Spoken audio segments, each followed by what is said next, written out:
Bismillahirrahmanirrahim. Sa ngalan ng Allah, mahabagin at mawain. Assalamualaikum warahmatullahi wabarakatuh. Kapayapaan, biyaya ng Allah ay napa sa ating lahat. Mga kapatid, tatalakayin ko ngayon ang itong pangalan ng Allah. Ay mayroon na itong mga Kristiyano, itong mga ignorante nga mga Kristiyano, or alam siguro nila ang totoo, or either way, hindi na alam, or pinipilit lang talaga nila, pinipilipit lang talaga nila na ang Allah ay moon God. May mga Kristiyano, pupunta pa sa Wikipedia, si Mr. Wendell Talibong, kung hindi talaga niya alam, mag-excuse kasi hindi mo alam. At pinipilit mo na ay galing sa Wikipedia, ito ay ganito, ganyan. Sabi ko, sa internet, sa Google, sa Wikipedia, whatsoever, sa mga non-Muslim site. So you expect na may mga bagay dyan na talagang contrary to Islam. May mga bagay din na pro-Islamic. It's not 100% na pinapalabas dyan sa Google, pinapalabas dyan sa Wikipedia, whatsoever, ay tama. For example, of the name sa yung pangalan ng Allah. Kahit anong paliwanag namin, ay talagang pinipilit nila, ang Allah talaga ay buwan daw. In ancient history, ang mga Arabo ay sumasamba sa buwan. Ano ba ang buwan? Si Allah raw yun ang buwan. Sabi nyo, hindi. Hindi ganun ang aming paniniwala.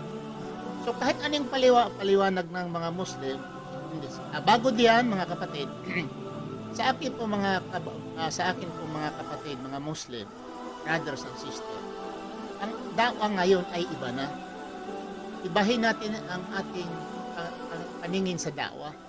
Dahil noong unang panahon ay bahay-bahay ang iba dyan, pupunta sa kalsada, doon mag-symposium.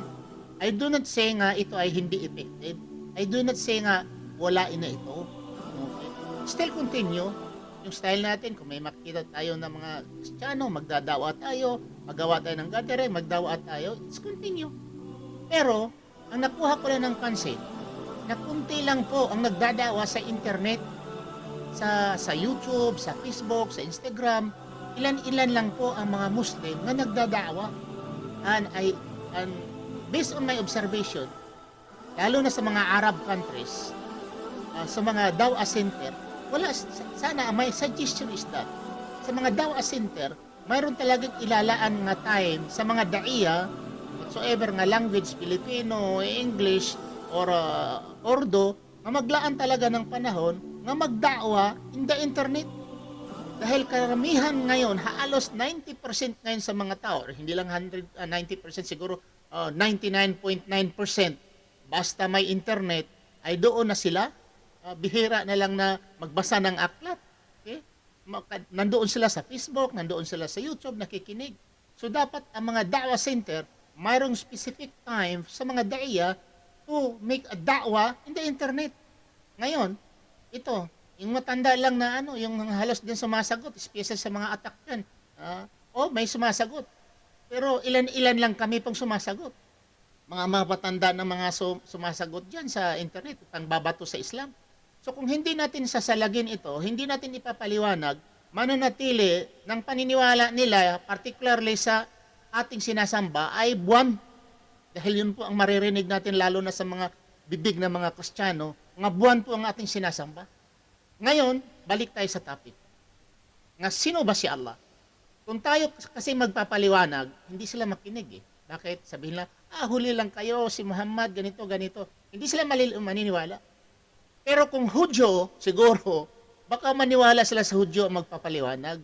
Dahil ang mga Hudyo, yung religion Judaism, mas una sa Christianity. At ina-idolize nila ang mga Hudyo as kin people. So mas maganda, so naisipan ko, mas maganda siguro mag-research. At pakinggan natin ang mga Hudyo kung ano ang sinasabi nila tungkol kay Allah. Si Allah ba ay moon god? Or creator? Totoo ba? So, ang mga Hudyo mismo ating pakinggan. Ito ngayon si Rabbi TOVIA singer, isa itong well-known din na YouTuber na ito ay isang rabbi. Pakinggan natin kung ano ang sasabihin niya tungkol kay Allah. God, Allah. I mean, it almost seems like it's a different God that they're praying to. No, it's the same. It is the same word. In fact, it's not only the same word. It all comes from the word al, which means powerful. And therefore, there are many names for God in the Quran. You'll find not only Allah, but you'll find Ilah. I'll explain the difference in a moment. You'll find Rahman, let's say in Surah 19, just like in Tanakh. But it's the same Semitic language, but it's so close that, for instance, let's take the name Ilah, okay, which means God in Arabic and in the Quran.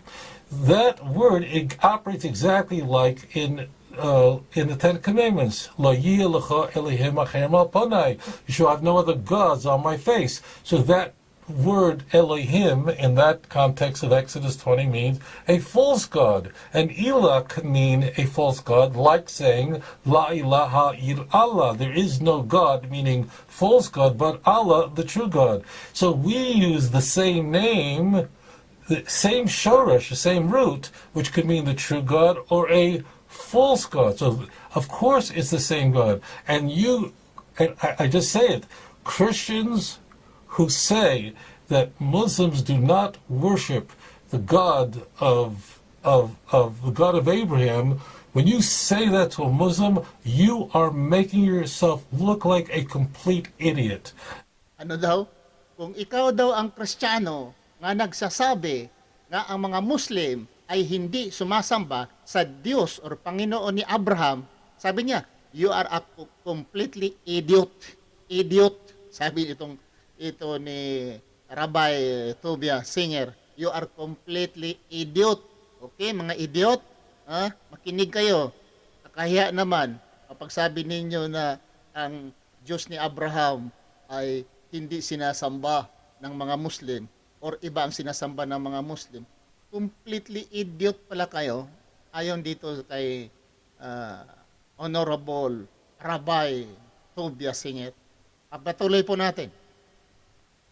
And Muslims will laugh at you. They believe not only that Abraham was a prophet who was a Muslim, but not in real doesn't mean if you walked up to Abraham and asked him what you believe, you say I'm a Muslim. It's an Arabic word. It means that Abraham submitted himself before God, and every Muslim believes that Yitzchak was a prophet. Nag-explain siya. Ang Muslim is an Arabic word. Nang ibig sabihin, you worship God. Worship God. He agreed nga si Abraham is a Muslim in the sense na ang meaning ng Muslim, you worship God. Buti pa itong isang rabbi, nakakaintindi, isang Hudyo. Itong mga Kristiyano, ang sobrang alam, bakit hindi sila makakaintindi? And every Muslim believed, in fact, most of the prophets, the 25 prophets in the Quran, were Jewish.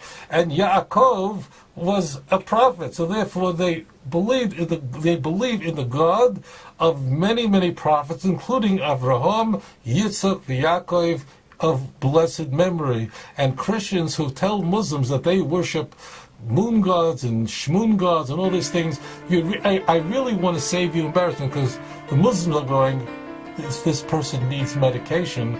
They have no idea what you're talking about. Sabi niya, kung kayo daw ay magsasabi na ang mga Muslim ay sumasamba sa buwan, kailangan ninyong medication. Padala kayo sa mga mental hospital. Ito, rabbi mismo, hindi ako nagsabi nito. Itong isang rabbi na well-known na rabbi, orthodox rabbi, dapat yung magsabi nga ang Diyos ng mga Muslim ay ang buwan, dapat kailangan mayroon kayong medication. Anong medication? Dalhin kayo sa mental hospital. Ito, hindi ako nagsabi nga dapat kailangan yung medication. Siya mismo. Dahil kung ako magsabi nito, baka sabihin naman, binabanatan mo naman kami, ano ka, sino ka lang magsabi sa amin. Itong mga Hudyo, ina-idolize ninyo ang mga Hudyo. Di po ba?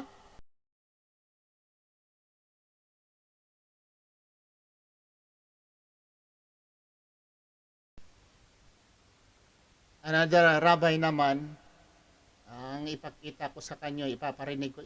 Ilang rabbi naman nag-explain about Allah, kung sino si Allah. Nakuha ko ito. Alhamdulillah, may Allah reward them, may Allah guide them, itong mga rabbi. dahil sila pong nag-explain about Allah.